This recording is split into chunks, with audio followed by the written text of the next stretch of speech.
ডাঁটা কুমড়ো আলু টালু দিয়ে একটা শুক্তো, আর এটা হচ্ছে পোস্ত দিয়ে আলু ভাজা। ডালও আছে, ডাল তো খাবে না, নিয়ে আসো আলু।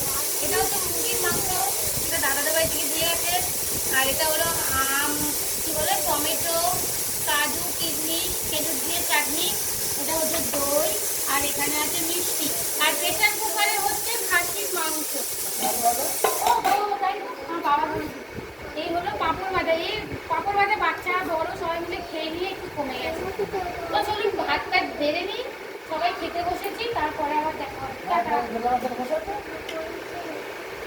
খাবে না সবাই, খানাতে করে মানে আজকে কেউ বাটি রুটি করতে আম বলছে। ডাল আজকে পাতে পড়ছে ডাল না। আছে, তোমায় দেবো?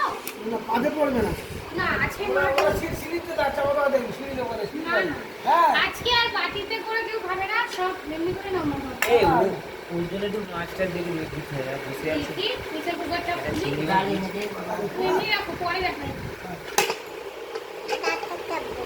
এই হলো খাসির মাংস, লাল লাল ঝোল হচ্ছে, ফুটছে একটু। খালি ভালো হতো।